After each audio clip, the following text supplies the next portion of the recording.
Pernah dengar soal metafora pintu yang sempit dan jalan yang sesak? Nah, dalam ajaran Kristen, ini bukan sekedar kiasan biasa. Ini adalah sebuah gambaran kuat tentang dua takdir yang berbeda. Hari ini, kita akan coba bedah bareng-bareng. Apa sih sebetulnya arti dari memilih jalan yang, ya bisa dibilang jarang banget dilalui orang ini? Jadi, kalau kita bicara soal perjalanan ke kerajaan surga, ini bukan jalan tol yang lurus saja loh. Sumber-sumber yang kita bahas ini menggambarkannya lebih kayak persimpangan jalan. Dan di situ, kita dihadapkan pada sebuah pilihan. Pilihan yang fundamental banget antara dua cara hidup yang benar-benar kontras. Oke, biar lebih terstruktur, ini dia alur pembahasan kita. Pertama, kita bakal lihat soal dua jalan dan satu tujuan itu. Terus, kita masuk ke perbandingan antara harta surgawi dan harta duniawi. Nah, dari situ kita lanjut ke soal bebas dari kekhawatiran.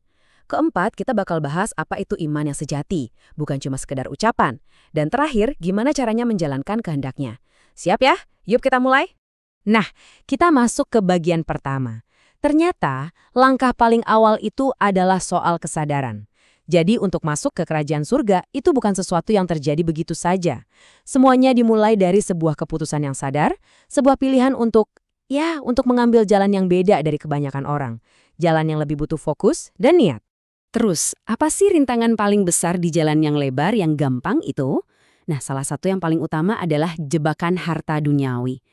Dalam sumber-sumber kita, ini bahkan punya nama sendiri, mamon.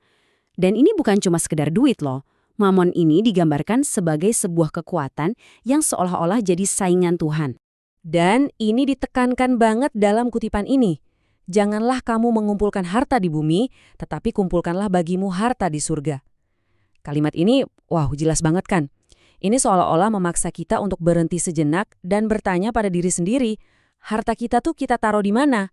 Dan yang lebih penting lagi, hati kita sebetulnya berlabuh di mana? Jadi, mamon itu apa sih? Ini istilah dari bahasa Aram untuk kekayaan atau harta duniawi.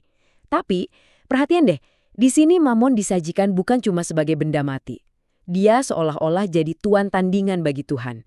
Kekayaan itu dipersonifikasikan, diubah dari sekedar alat jadi sesuatu yang menuntut pelayanan dan loyalitas kita. Nah, tabel ini nunjukin kontrasnya secara gamblang. Di satu sisi ada Allah, di sisi lain ada mamon. Pelayanan abadi versus pelayanan duniawi. Harta surgawi versus harta yang bisa rusak. Tuan yang sejati versus tuan yang palsu. Pesannya jelas banget kan? Ini bukan soal gimana cara menyeimbangkan keduanya. Nggak bisa. Ini adalah pilihan ini atau itu. Kamu nggak bisa melayani dua-duanya sekaligus. Dan ayat ini memperkuat poin tadi. Tak seorang pun dapat mengabdi kepada dua tuan. Ini benar-benar menggarisbawahi satu kebenaran yang fundamental. Hati kita, fokus kita, energi kita, itu nggak bisa dibagi dua.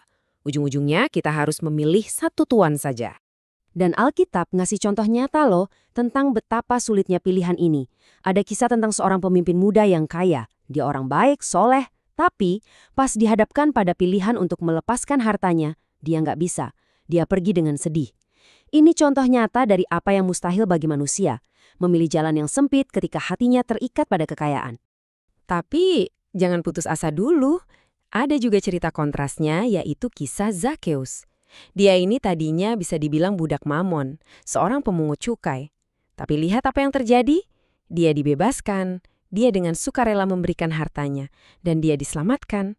Ini adalah bukti bahwa apa yang mustahil bagi manusia, itu mungkin bagi Tuhan. Pembebasan dari mamon itu nyata dan membawa sukacita yang sejati. Oke, kita udah bahas mamon. Biasanya, kalau orang terikat sama harta, ada saudara kembarnya yang ngikutin, yaitu rasa khawatir. Nah, ini dia rintangan besar kedua di jalan yang lebar tadi. Sebuah hidup yang isinya cuma cemas dan cemas. Coba bayangkan bedanya. Sumber kita bilang, hidup manusiawi itu seringkali dipenuhi kekhawatiran. Tapi hidup ilahi itu, hidup yang penuh kenikmatan, istirahat, dan damai sejahtera. Jadi, jalan yang lebar itu identik dengan kecemasan konstan soal makan, minum, pakaian, hal-hal materi. Padahal, ini kan bertolak belakang banget sama hidup iman yang seharusnya damai. Dan untuk menggambarkan poin ini ada sebuah analogi yang indah banget. Lihat deh burung-burung di udara. Mereka nggak menabur, nggak menuai, tapi Bapa di sorga memelihara mereka. Pertanyaannya sederhana tapi dalam. Bukankah kamu jauh melebihi burung-burung itu? Pesannya adalah tentang kepercayaan. Kalau Tuhan aja peduli sama ciptaannya yang sekecil itu, apalagi kita? Oke, jadi kita udah tahu nih, jalan yang sesak itu berarti bebas dari jerat mamun dan bebas dari kekhawatiran. Tapi pertanyaannya sekarang, gimana cara berjalan di jalan itu secara aktif? Apa yang harus kita lakukan? Nah, di sini kita nemuin sebuah pembeda yang sangat-sangat krusial. Ayatnya bilang, bukan setiap orang yang berseru kepadaku, Tuhan, Tuhan, akan masuk ke dalam kerajaan sorga, melainkan dia yang melakukan kehendak Bapakku yang di sorga. Ini jelas banget ya. Ternyata yang dihitung itu bukan sekedar pengakuan di mulut, tapi perbuatan nyata. Dan ini yang lebih mengejutkan lagi. Bahkan perbuatan-perbuatan yang kelihatannya rohani banget kayak misalnya 1. Bernubuat dalam namanya. 2. Mengusir setan dalam namanya. Atau 3. Mengadakan banyak mujizat dalam namanya. Ternyata semua itu pun bukan jaminan untuk bisa masuk ke kerajaan surga. Kaget kan? Kenapa bisa gitu? Karena semua tindakan itu kalau enggak selaras dengan kehendak Bapa, dianggap sebagai kejahatan atau lawlessness. Ini ide yang, wow, cukup menantang ya. Bahwa perbuatan yang di mata manusia kelihatan super baik dan hebat, bisa aja di mata Tuhan dianggap sebagai pemberontakan. Kalau dasarnya adalah kehendak kita sendiri, bukan kehendaknya. Dan ini membawa kita ke poin terakhir, yang mungkin jadi poin paling penting dari semuanya. Apa sih tanda sejati dari orang yang berjalan di jalan yang sesak itu? Jawabannya adalah ini. Jalan menuju kerajaan surga itu ditemukan dengan menjalani kehidupan ilahi dan melakukan kehendak Bapa. Jadi ini bukan soal satu keputusan di satu waktu terus udah selesai. Bukan. Ini soal sebuah proses, sebuah cara hidup yang terus-menerus yang setiap harinya mencerminkan karakter dan perintah dari Bapa. Ada analogi yang bagus banget untuk ini, yaitu lari di lintasan balap. Kamu harus berlari di dalam jalur yang udah ditentukan. Lari kencang di luar jalur itu percuma, kamu bakal didiskualifikasi. Nah, jalan yang sesak ini ibarat lintasan itu.